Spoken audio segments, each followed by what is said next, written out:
क्या यार, ये ट्रांसफर प्राइसिंग में इतने सारे मेथड्स हैं, मुझे समझ ही नहीं आता कौन से एएलपी के लिए मेथड लगेगा और कब लगेगा। क्वेश्चन को कैसे सॉल्व करूंगी। दूसरा, ये एनआर टैक्सेशन, एनआर टैक्सेशन में इतनी सारी रेट्स हैं, इनको याद ही नहीं कर पा रही हूँ मैं। ये इंटरनेशनल टैक्सेशन को मैं कैसे कवर करूँ, कैसे ये मेरे कवर होगा। उसके ऊपर से हमारा टीडीएस, टीडीएस में इतने सारे सेक्शंस और इतनी सारी रेट, समझ ही नहीं आता कौन से सेक्शन के लिए कौन सी रेट है। और उसके ऊपर से सोने पे सुहागा मेरे कैपिटल गेन्स के अमेंडमेंट्स। ये 23 जुलाई वाला अमेंडमेंट मेरे ही अटेम्प्ट में आना था क्या। कैसे इन सब चीज़ों को मैं कवर करूँ। अभी तो मॉक्स भी नहीं दिए, मॉक्स भी देने हैं। 40 दिन से कम का टाइम बचा है, सबको कैसे मैं कवर करूंगी अपने अटेम्प्ट के लिए। Are you guys also facing the same problem. नहीं समझ में आ रहा कि डीटी के कोर्स को कैसे कंप्लीट करें, इतना वास्ट कोर्स है। 40 दिन से कम का टाइम बचा है, मॉक्स दिए नहीं है, दिए हैं तो मार्क्स अच्छे नहीं आए, कहीं से भी मोटिवेशन नहीं मिल रहा है। समझ नहीं आ रहा है इन 40 दिन को हम कैसे प्रिपेयर करें, कैसे स्ट्रैटेजी बनाएं कि हम अपने डीटी के कोर्स में जो भी हमारे प्रॉब्लम एरियाज हैं उन्हें भी कवर कर लें, जो भी इंपॉर्टेंट क्वेश्चंस हैं उन्हें भी हम सॉल्व कर लें, ताकि हमारी इतनी अच्छी प्रैक्टिस तो हो जाए कि हम डीटी में पास, या फिर हम अच्छी एग्जामिशन, या फिर इवन अच्छी रैंक का भी हम सोच सकें। So guys, this video is solely for you. Hey guys, hey, this is your friend CA Nandini Gupta. I am a newly qualified chartered accountant in November 24 CA final exams, in which I scored 407 marks out of 600. And अगर मैं अपने DT subject की बात करूँ तो उसमें मेरा score था 75 मार्क्स आउट ऑफ 100। सो इस वीडियो में हम बात करने वाले हैं मेरी डीटी स्ट्रैटेजी की, जब मेरा प्रिपरेशन टाइम चल रहा था कि उस वक्त मैंने अपनी डीटी सब्जेक्ट के लिए क्या स्ट्रैटेजी अपनाई थी, एंड जो मेरी 1.5 डे स्ट्रैटेजी थी वो भी क्या रही थी, एंड जो अपने अब 40 दिन से कम का टाइम बचा है उसके लिए भी मैं आप लोगों को बताऊंगी कि आप लोग को अपना डीटी सब्जेक्ट कैसे प्रिपेयर करना चाहिए। अब अगर अपन अपने डीटी की रिवीजन की बात करें, अगर आप प्रिपरेशन टाइम में रिवीजन कर रहे हैं अपना, तो मेरे हिसाब से 3 revisions are good to go for DT subject. पहला रिवीजन आपका 15 दिन के आसपास लेगा, 14-15 दिन। Second revision would take you around 8 to 9 days और 9 to 10 डेज। एंड आपका जो थर्ड रिवीजन होगा वो 4 to 5 डेज और 3 to 4 डेज के अंदर आपका कंप्लीट हो जाएगा। एंड आपका लास्टली जो 1.5 डे रिवीजन रहेगा वो आप लोगों को करना है। अब मॉक टेस्ट की भी बता देते हैं। मॉक टेस्ट देखो, मेरे अकॉर्डिंग एटलीस्ट आपको 2 देने चाहिए। कई लोगों को लग रहा होगा कि मैम अब इतना ना कम टाइम बचा है, 40 दिन से कम का टाइम है, हमारे पास इतना टाइम नहीं है कि अब हम मॉक्स दे सके। इससे बेटर है कि हम अपना रिवीजन कंप्लीट कर लें, तो होगा एक टॉपिक, एक चैप्टर, शायद हम जितने टाइम में मॉक्स देंगे उतने टाइम में हम एक चैप्टर और रिवाइज कर लें। देखो, I totally understand, I totally agree कि आप लोगों के दिमाग में ऐसी फीलिंग्स आ रही होंगी, क्योंकि ऐसी फीलिंग्स मेरे दिमाग में भी आई थी कि मैं मॉक्स दूंगी, इससे बेटर है मेरा एक चैप्टर कंप्लीट हो जाएगा। देखो, समझा जा सकता है ये चीज़ को, लेकिन मॉक्स उतने ही इंपॉर्टेंट है। क्यों? क्योंकि आपको मॉक्स दोगे तभी आपको समझ में आएगा कि यार हमें अपना कैसे पेपर लिखना है, कितना टाइम किस क्वेश्चन पे लगाना है, पूरा टाइम मैनेजमेंट आपको समझ में आएगा। बिकॉज देखो, ऑनेस्टली आप लोगों से एक बात करूं कि डीटी का जो पेपर आता है वो थोड़ा सा स्लाइटली लेंदी आता है। उसके जो इतने सारे प्रोविजंस होते हैं, क्योंकि आप एडजस्टमेंट लिख रहे हो, एडजस्टमेंट के साथ साथ आपको शॉर्ट में प्रोविजन भी समझाना होता है, अदरवाइज आपको मार्क्स नहीं मिलते हैं। तो आप अगर शॉर्ट में प्रोविजन भी समझाते हो तो वो थोड़ा सा क्या लेंदी हो जाता है पेपर को। तो हम जो सोचते हैं ना कि हम 3 घंटे में कंप्लीट कर लेंगे, वैसे देखा जाए तो वो 3 घंटे का पेपर होता नहीं है। एटलीस्ट आपको 3.5 घंटे या फिर ना 3 hours 45 minutes इतना चाहिए आपको सबने पेपर को कंप्लीट करने के लिए। होता है आपके पास 3 घंटे हैं, उसमें से आप मानो तो 10-20 मिनट तो वो जो कॉपीज हमारे पास डिस्ट्रीब्यूट होती है, एंड देन वो स्टिकर्स लगते हैं, हम साइन वगैरह करते हैं, तो 20 मिनट के आसपास का टाइम तो उन सब चीज़ों में भी चला जाता है। तो हमारे पास जो इफेक्टिवली 2 घंटे 40 मिनट होते हैं, तो उसमें अपन को अपना पूरा डीटी का जो पेपर होता है उसे कंप्लीट करना होता है। तो उसका मैनेजमेंट हमें तभी आ सकता है जब हमने घर पे मॉक्स दिए हो, हमें पूरा टाइम मैनेजमेंट आता हो कि हमें किस क्वेश्चन पे कितना टाइम देना है। अगर कोई क्वेश्चन हमारा अटक रहा है तो उस क्वेश्चन को छोड़ के हमें आगे बढ़ना है। जो हमारी पूरी 15 मिनट की प्लानिंग होती है, जो हमें 15 मिनट पहले पेपर मिलता है, उसमें पूरी प्लानिंग बनाना कि कौन सा क्वेश्चन पहले करना है, कौन सा सेकंड करना है, इस क्वेश्चन को हमें छोड़ना है, ये क्वेश्चन में अभी थोड़ा डाउट है तो इसको मैं सबसे एंड में करूंगी। तो इस तरीके जो प्लानिंग होती है, जब हम मॉक्स देते हैं तभी हमारा दिमाग उस अकॉर्डिंग चल पाता है। तो मेरा कहना यही है कि ठीक है, रिवीजन करना इंपॉर्टेंट है, तभी आप मॉक्स दे पाओगे, लेकिन मॉक्स भी उतने ही इंपॉर्टेंट है। मॉक्स दोगे तभी पेपर में लिख पाओगे, तो मॉक्स को छोड़ना मत। 2 मॉक्स तो आपको देने ही चाहिए। ठीक है, अब आगे बात कर लेते हैं। बहुत लोग कह रहे होंगे कि मैम अभी देखो, आप जो फर्स्ट रिवीजन सेकंड रिवीजन बता रहे हो वो हमारे काम का नहीं है।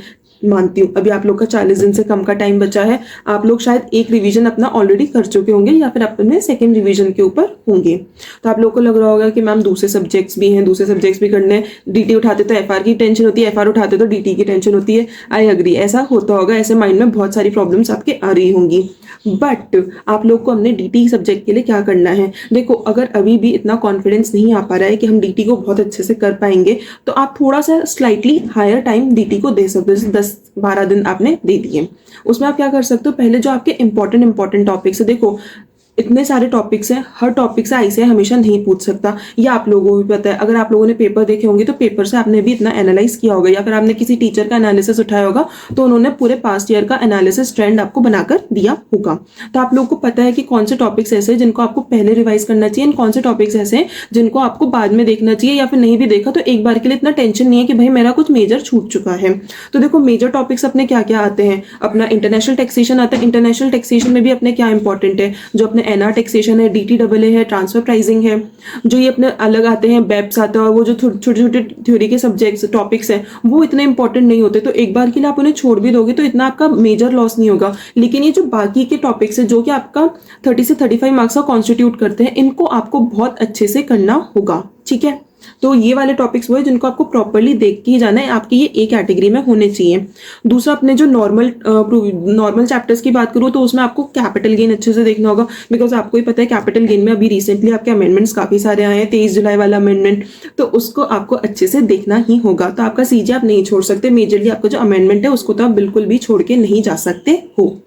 सेकेंडली आपके टीडीएस, देखो टीडीएस से हर सेक्शन से आप कभी भी क्वेश्चन नहीं आ सकता। जो आपके एक तो मेजर सेक्शंस होते हैं 194C 194J, आईसीएआई अब मुझे लगता है नॉर्मली उनसे नहीं पूछता, बिकॉज उन्हें भी पता है कि बच्चा इतने आर्टिकलशिप में भी प्रैक्टिकली कर चुका होता है, तो उसे सेक्शन नंबर, सेक्शन में क्या लिखा है और सेक्शन की क्या परसेंटेज है, मतलब जो रेट है वो प्रॉपरली याद हो चुकी होती है। तो आईसीएआई जनरली उनसे नहीं पूछता, उन सेक्शन से पूछता है जो जनरली बच्चे ने अपने आर्टिकलशिप में भी नहीं करे होते, ताकि वो उसे वहां पे फंसा सके। तो आपको टीडीएस को भी थोड़ा सा अच्छे से करना ही होगा।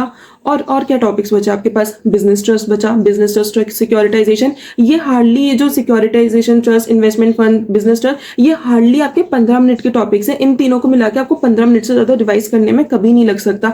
देखना क्या है इनमें, आपको टैक्स की रेट देखनी है, टीडीएस की रेट देखनी है, दैट्स ऑल। तो इतने छोटे टॉपिक्स को तो आपको करके ही जाना है, बिकॉज इनसे क्वेश्चन कभी कभी, मतलब मैंने तो जनरली देखा है कि क्वेश्चन बनता ही बनता है, तो इन टॉपिक्स को आपको करके जाना है।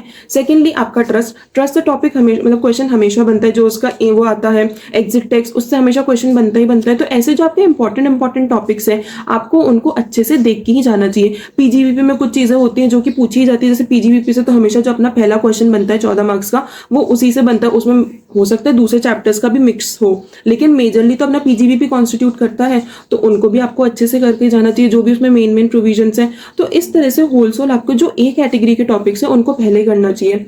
नेक्स्ट आते हैं अपन की एक कैटेगरी कर ले, उसके बाद अपन देखें तो अपना जो असेसमेंट प्रोसीजर है उसमें भी मैं ज्यादा नहीं कह रही कि आप बहुत सारे उसमें इन डेप्थ जाओ, सारे ना डेज याद करो कि किसका कितने दिन में विदिन 30 डेज फाइल करना है, विदिन 60 डेज करना है। भाई इतना सब कुछ आप याद नहीं कर सकते ना, आईसीएआई को भी लगता है कि भाई बच्चा नहीं कर सकता इतनी सारी चीजें, बहुत ज्यादा प्रोसीजरल चीजें हैं जो कि ICAI can't expect from you कि आप सबको वो चीजें याद हों। तो ठीक है, उनमें जितना आप कर सको उतना बेटर है। और जो फिर अपने बाकी के छोटे छोटे टॉपिक्स है आपको उनको थोड़ा थोड़ा देखते हुए चलना चाहिए। नेक्स्ट आता है अपना क्वेश्चंस के ऊपर कि मैम इतने सारे क्वेश्चंस होते हैं और सभी ऐसा लगता है कि यार हमें लास्ट मोमेंट भी देखने ही पड़ेंगे, नहीं समझ में आएगा ये वाला एडजस्टमेंट। तो इतने सारे क्वेश्चंस है, 1.5 दिन का ही टाइम है, प्रोविजंस भी करने, क्वेश्चंस भी करने हैं, कैसे मैनेज करें। देखो प्रोविजंस आपको करने चाहिए, लेकिन आप सारे क्वेश्चंस को 1.5 डे में नहीं कर सकते हो, प्रैक्टिकली पॉसिबल नहीं है इतना सब कुछ कर पाना।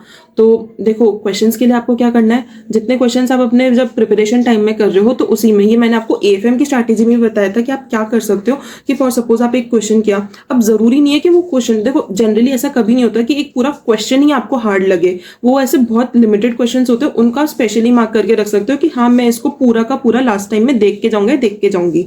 बट ऐसे बहुत सारे क्वेश्चंस होते हैं जिनमें कुछ पर्टिकुलर एडजस्टमेंट्स या एक दो एडजस्टमेंट्स हार्डली ऐसे होते हैं जो कि आपको डिफिकल्ट लगते हैं। उनके लिए आप क्या कर सकते हो, एक हाईलाइटर लेके उनको प्रॉपर्ली आप हाईलाइट कर लो एंड देन उनके एकदम साइड में, मतलब बुक में ही आप उसका हिंदी वर्जन या फिर जो भी आपकी कंफर्टेबल लैंग्वेज है उसमें उसका मतलब लिख लो, उसका एडजस्टमेंट लिख लो कि ये प्लस होगा, माइनस होगा, या फिर उससे रिलेटेड आगे और भी कुछ एडजस्टमेंट बनता हो तो वो भी आप प्रॉपर्ली वहीं पे अपनी कंफर्टेबल लैंग्वेज में लिख सकते हो, ताकि जब आप उसे रिवाइज करो तो आपको पूरा क्वेश्चन करने की जरूरत नहीं है। आपने जस्ट वो पर्टिकुलर एडजस्टमेंट पहले तो अपने इंग्लिश में पढ़ा एंड देन आपने अपने हिंदी या कंफर्टेबल लैंग्वेज में पढ़ा, उसका एडजस्टमेंट समझा, प्लस माइनस जो भी है, एंड आप उससे आगे बढ़ गए। इससे क्या हुआ, आपका जो पूरा टाइम जाता है उस क्वेश्चन को सॉल्व करने में वो बच गया and hardly with in a minute आपने उस क्वेश्चन को जो भी उसका मेजर पॉइंट्स है उन्हें कवर भी कर लिया।